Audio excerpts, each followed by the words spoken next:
I just love the historic value of the community on the East Side and what it really represents. The freedmen actually came after the Civil War to the East Side because of its proximity to the river to work on the ports. There was a lot of workforce and job opportunities in this neighborhood.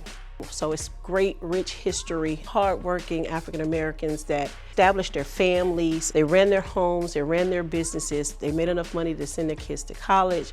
Once upon a time, that was the East Side. You had a mix of blue-collar workers like my grandfather. Then you had educators like his siblings that were medical professionals. And so we believe that, again, the East Side can be that and make it a neighborhood of choice. But to do that, you have to provide the amenities and the investments in the neighborhood that unfortunately the neighborhood hasn't had for decades. All those things can make this neighborhood have the same things that anyone in the neighborhood would want and make it a neighborhood of choice. So a lot of people talk about gentrification of neighborhoods. I like to use withintrification. Within, the word withintrification is revitalization of a community inclusive of the community without the displacement. Historically in Jacksonville, that when it's time to invest in a neighborhood, we tend to wipe it off the map and start over and build something for somebody else. I think that the contrast is that with gentrification, it's really redevelopment that's focused on a community's vision of itself.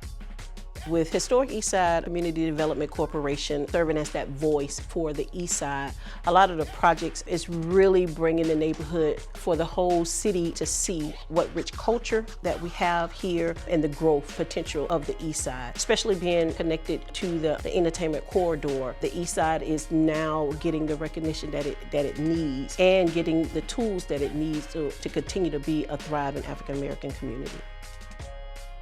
What's happened in the East Side is very special because there's a unique balance of vision for the community and a group of partners with different skill sets collectively moving towards that vision.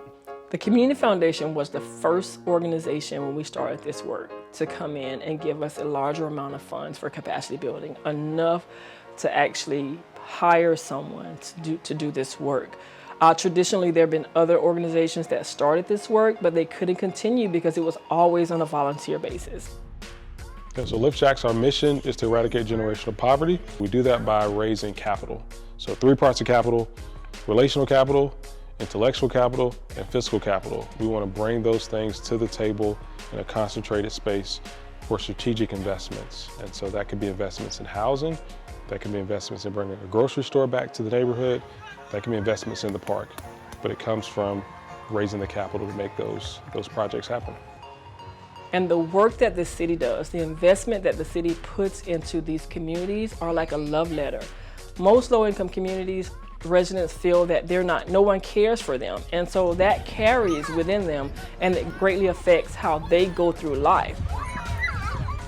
Our goal is for Eastside to be a complement to the development around us.